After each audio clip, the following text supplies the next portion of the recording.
welcome to another Stu Him Production presents J&M Solve the World Alcohol Review.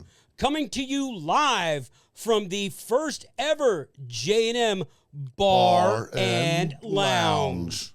I am James. And I am Matt. And first first podcast of 2025. Yep.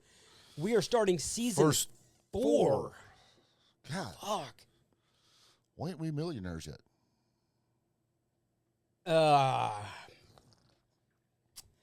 Well, Because we do it for the fun of the game. yes.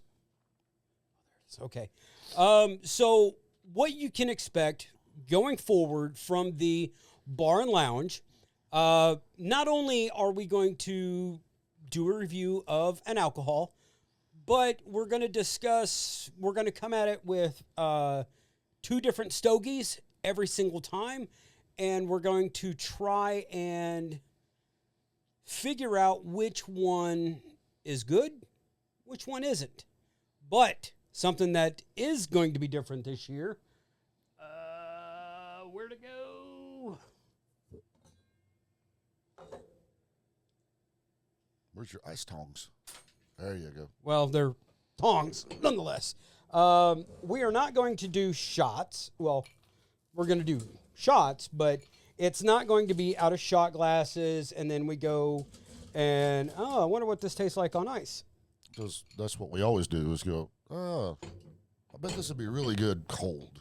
Right. So we're going to start off. Because we're pussies and we like our whiskey cold. I wouldn't necessarily say it that way. But we will start off with our drinks cold. I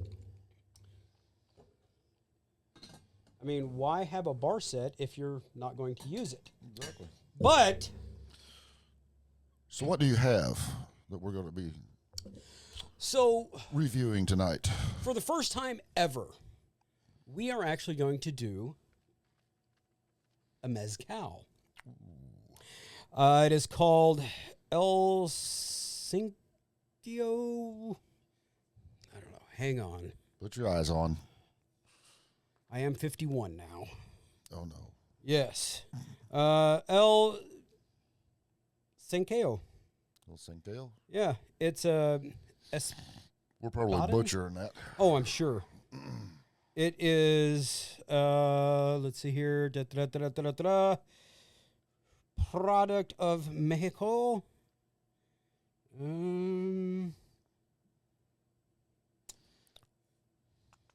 Yeah. Fuck it. Now, I want to point this out. There is a really cool, like, what they call those? When, like, a royal person would... Oh, like the wax stamp? Yeah. There is something like that up here at the top. And then, of course, it does have the ribbon going up over the top. Which, Old school.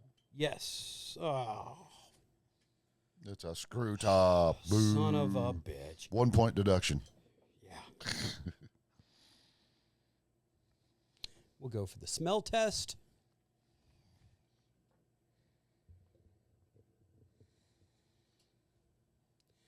Smells like tequila, but my nose hair is not on fire though.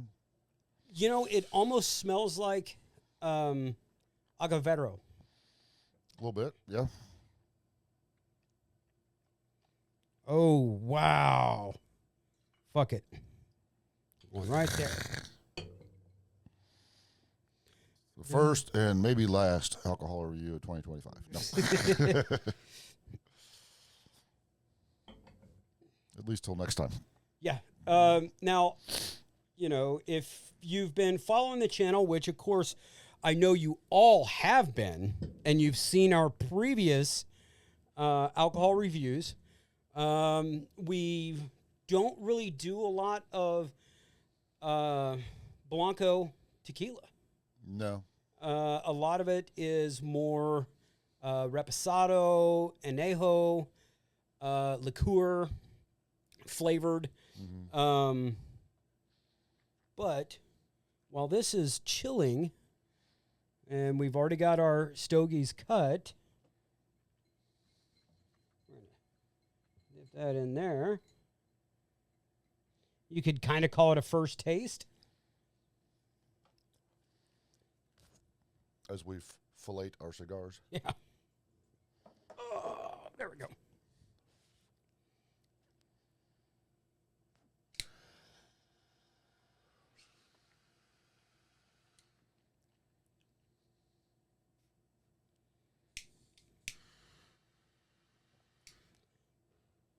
We're going to get comments on how we light a cigar. Again, don't really care. But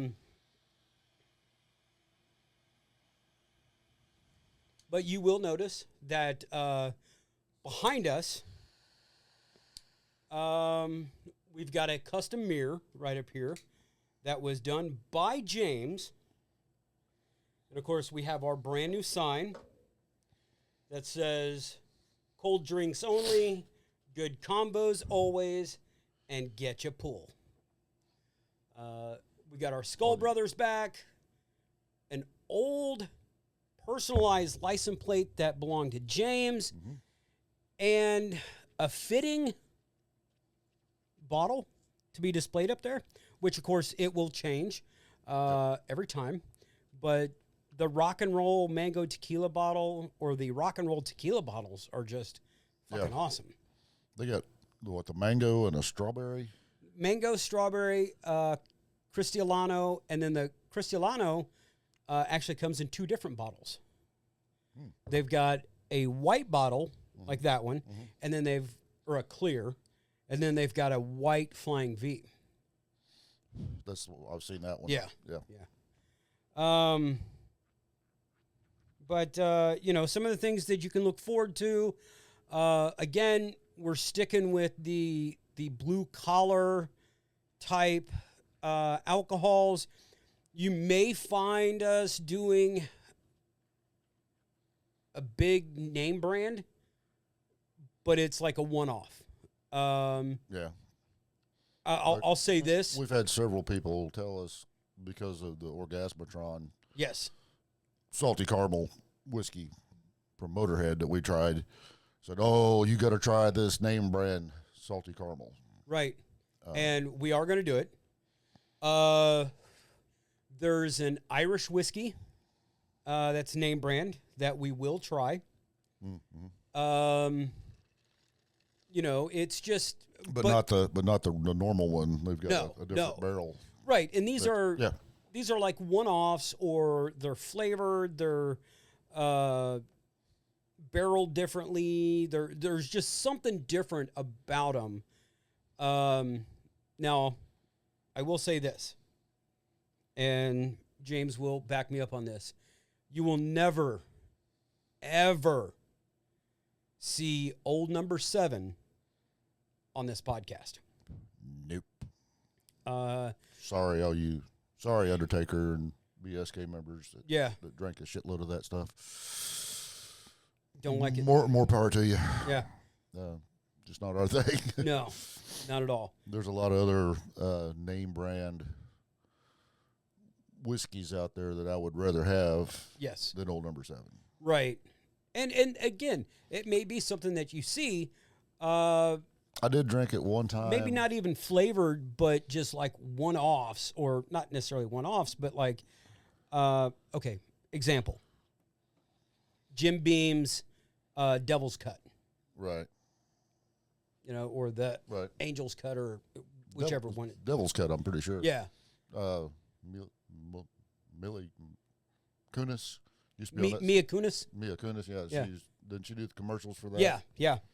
I seen a commercial years ago for one that I'd like to try, but I haven't found it. But Dewar's had a honey. I haven't seen that, or I would have already gotten it. They had a commercial, been several years ago, and it shows like the Dewar's, and it shows like this bee flying in and stinging. Mm-hmm. It's like, well, I don't know, because that's one thing. Scotch is really, really clean and not thick and syrupy. Yeah. In any way. But when you do the honey, it was intriguing. And if I ever find it, I'm going to get one. Fuck yeah. Well, okay, Jägermeister. Years ago, they had a honey, Did they really? but instead of the elk or the deer or whatever it was a bear's head. Still had the I antlers. remember that. Still had the antlers, but it was a bear. Because they used to have all them bottles up at Cully's. Yeah. I mean, they saved every Jaeger bottle, and they had them stacked in the windows and stuff, and there were some of those honey ones, too. Yeah, yeah. Yep. But without further ado, let's do the palate cleanser. Salud. Salud.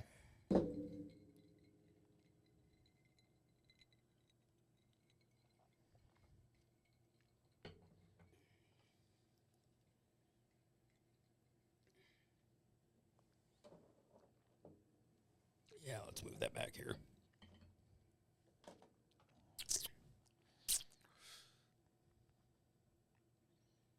It's pretty damn smooth.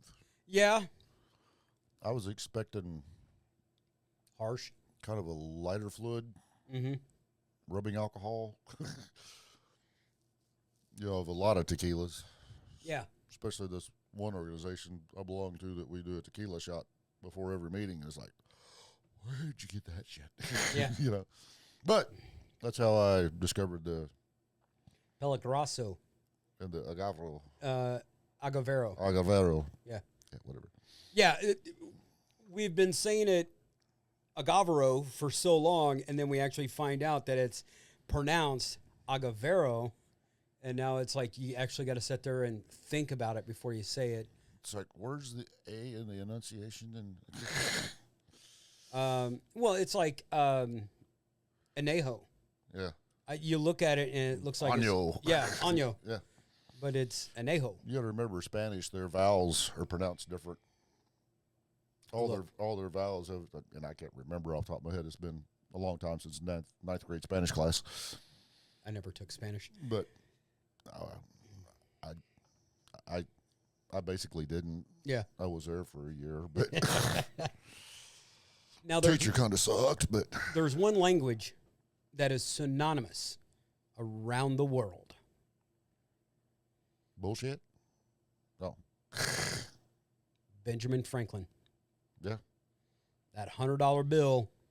They may not be able to speak English or understand each other, but you flip out a $100 bill, boom. You flip out a 5 or a 10 or a 20 in Mexico. Yeah. That gets you a long way. Oh, right. But a $100 bill in Europe, yeah. Did you know, this is useless information, maybe not useless. If you make $34,000 a year, you're in the top 1% of incomes in the world. Yes. But if you make $34,000 a year, unfortunately, in our country, you're barely above the poverty line. Right. Yes. Yeah. But that was like, but then you get to thinking about a billion people in China, a billion people, was it 1.1 billion in India? Yeah, something like that. All the African countries and everything. So, yeah, we're pretty fortunate. Right. But, you talk about the 1%ers, you think Elon Musk, Jeff Bezos, blah, blah, blah, blah. Nope. You make over 34,000, you're 1% of the world.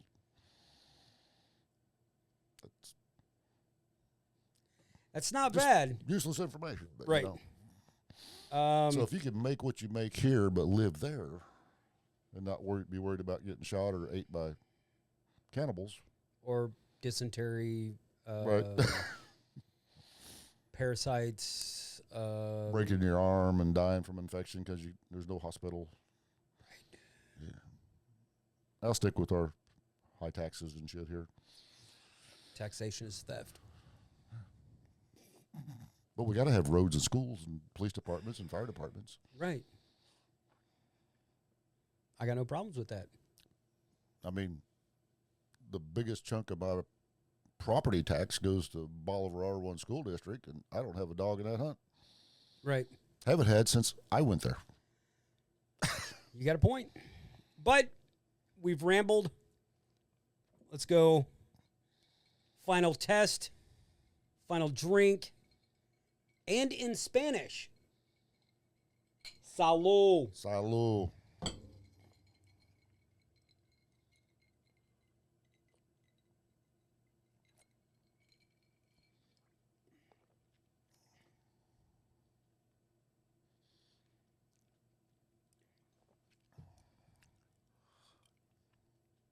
Okay.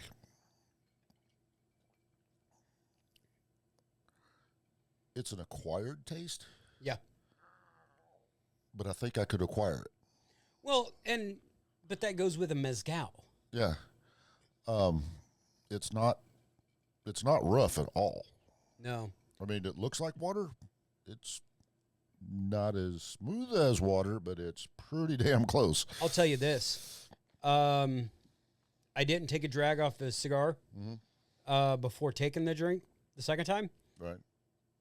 Different aftertaste to me. Let's just put that to the test.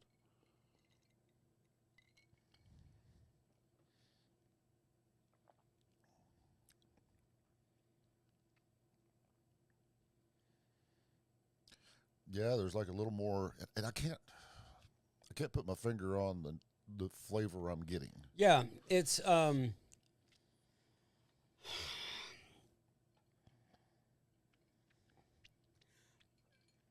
I don't want to say kiwi, but it's like that in that sort of family like note that I'm tasting. Yeah, it's not really sweet. No. You know, I've never been a big fruit guy as far as drinks go. You know, like some people like a lemon or a lime in their vodka and stuff. But I could almost see where a slice of lime. Yeah, not squeezed in it. No, just floating. Just dropped in it. Yeah. Yeah. Yeah. Kind of give it a little lemonade flavor. It's not, lemonade, that cool, refreshing drink. All right. So, as James is finishing his glass off, I think he gave me more. well, on that second drink, after we toasted, I did drink a lot more. But James, what would you rate the El Silencio Mezcal? Grouped in tequilas. Not everything we've tried. Ooh. Just grouped into the tequila range. Yep. Actually, no, we can go one further. The non-tequila liqueur range. Well, every mezcal is a tequila, but not every tequila is a mezcal. True. And this is the first mezcal we've done. True. So we could say this. This is the basis that we rate all mezcals. Okay. That being said, I'm going to give it an 8. An 8? Because I like it. It's really clean. Like I say, it don't feel like you could put it in your Zippo and fire off. Right.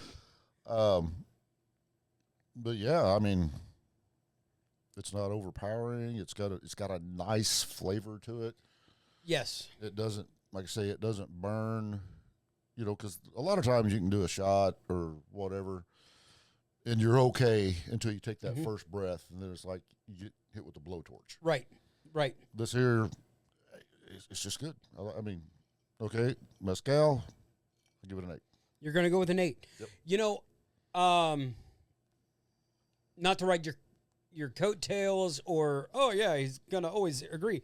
But, I've got to agree as well, because this, for me, this is a bottle that I would definitely have on my dry bar. Oh, yeah. You know? especially if you have people over and somebody's like, "Hey, you got any tequila?" It's like, Right. I got a mezcal here you might like. Right. You know, and I mean, on my dry bar, you know, there are standards that will always be there. The Agavero, you know, I'll add this if I can find the Peligroso cinnamon tequila. You know, The rock and roll mango. rock and roll mango. That's flavored, and that's not- why I didn't want to classify Yeah. this into the Right. liqueur And not that I would. tequilas and stuff. But Now, there is a tequila that we won't buy to try on the podcast, but I have tried it. I had it on my birthday. oh, The Don Julio 1942 Anejo tequila, and I had it on the rocks. And let me tell you, good shit. oh my God, that was fucking good. I But told we you saw about- the bottle, and at $160 a bottle, that shit better be fucking Better good. be fucking good. Yeah. I told you about that shot I had down in Eureka Springs 100 years ago, didn't I? No. We were at this little club. It was a restaurant, bar, whatever. It's called Center Street.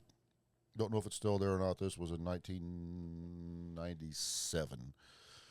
When you got married? No, it was. Okay, I take that back. It was 1998. It was a year after we got married. We went back down there again. Oh, it was for your anniversary. Yeah. Your first anniversary. Right. Okay. So anyway, we're sitting at the bar. We ordered food, and this guy sitting there. Apparently, he was a regular, and he's like, "Hey, you guys ever tried that there?" Like, no. I don't remember what the name of it was, but it had a goat's head on it. Okay. Tall, slender bottle. Okay.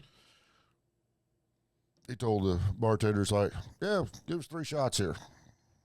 Well, I wasn't paying attention to what they cost. I done a shot of that. It's like, my God, it just went down. Yeah. There was no burn, but you got this warm, fuzzy feeling come up, you know, and just like, wow, that is good. And That is good tequila. right. And I would like to point out in 1998, you were still mixing because you were doing whiskey and I was doing bourbon Coke. 7. Yeah, 7. Yep. But you were mixing. You weren't water. No. So I mean, but that does say a lot. Yeah. Because the taste buds and everything. Right. I wasn't in Arkansas, though, because they have a high-ass fucking tax on liquor. Yeah. Found that out the first night we were there, and I switched to beer because they don't have a high-ass tax on beer. Yeah. Because we were paying, at that time, anywhere in Springfield, wife drank vodka water, I drank bourbon 7. We were paying $2.50, $3 a glass. Yeah. In Arkansas, same well drink was like $6.50. Yeah, that's right. You did say bourbon and vodka. You weren't doing call. That was that was a well drink. Yeah. It was like $6.50 in Arkansas. I was like, whoa. He said, yeah, we got a severely high tax on alcohol and tobacco. At that Right. time, you could buy a carton of Marlboros here for like $15, and down there they were 24. Would you like to So- know what I paid on the SS Peleliu for a carton of Marlboro Reds in 1994? Yes, I would. What would $10 $10? for a carton of Marlboro Reds. Yeah. A carton of Marlboro Lights was 15. A carton of Newports were 15. So you switched from lights to reds that day. Yes. Oh, that deployment. The deployment, yeah. Yeah. The only time I had lights was I bought a pack in Singapore. I bought a pack in Australia. Actually, I bought more than a pack in Australia. I was smoking like a fool. But then again, I was drinking like a fool in yeah. Australia. But anyways, I digress. But anyway, back to my tequila shot. Yes. I'm sorry. Freaking good, right? I'm like, man, that's the best tequila I've ever had. So I asked wife, I said, you want another one? She's like, I think I'm good. That's got me all warm and fuzzy. So I repaid the favor, ordered 2 shots for me and him. Mm-hmm. Bill was $28 for 2 shots. I don't know what a bottle of that shit cost, but in 1998, $14 a shot. So was a lot of fucking money. Okay, so a thin bottle with a goat's head on it. Mm-hmm. Now I'm going to be scouring like every fucking liquor store I come upon. Okay, was it? Do you remember what color? No, that's Whether it was a Blanco, a Reposado. it was. Oh, the liquor itself was clear. Okay, so it was either a Blanco or it was a silver. Mm-hmm. And I'm See, I'm tempted to say it was a Mezcal because could have been. You know, a Mezcal is generally smoother Mm-hmm. than a regular tequila. And the Mezcals are different from the Blanco, the Reposado, and the Anejo. Mm-hmm. Still the same classifications, but they're different names. Mm-hmm. They're like the silver, gold, platinum, but it's in the aging process and Right. the coloration, Mm-hmm. of course. But those of you that are wondering the difference between a Blanco, a Reposado, and an Anejo, if you go back into the archives of the J&M Solve the World alcohol reviews, you will find out that I give the definition of what a Reposado is, the definition of a Blanco, the definition of a Reposado, and the definition of an Anejo. Mm-hmm. Or, as I said, Año, and yeah, I forget what I actually said. But a 16 out of 20, pretty fucking good.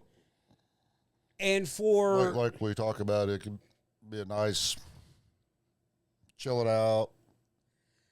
If you got a fire pit outside, this nice cold weather we're getting ready to have. Now, okay, the weather that's moving in now, the snow and the sleet and all that shit, Mm-hmm.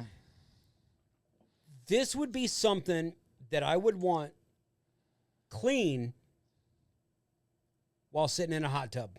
There you go. Got this sitting in the snow next to the hot tub. There you go. To where the snow is cooling it down, but it's not. It's kind of like the ice bar up at Fire and Ice. If I ever get a chance to go to Greenland, Mm-hmm. where they have the ice hotel, Oh, yeah. oh, I'm fucking going. Yeah. I'm fucking going. Where is it there in the Netherlands, whatever, where they have the saunas, Oh, that's Iceland.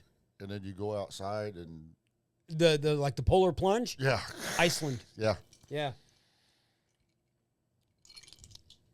But there you go, folks.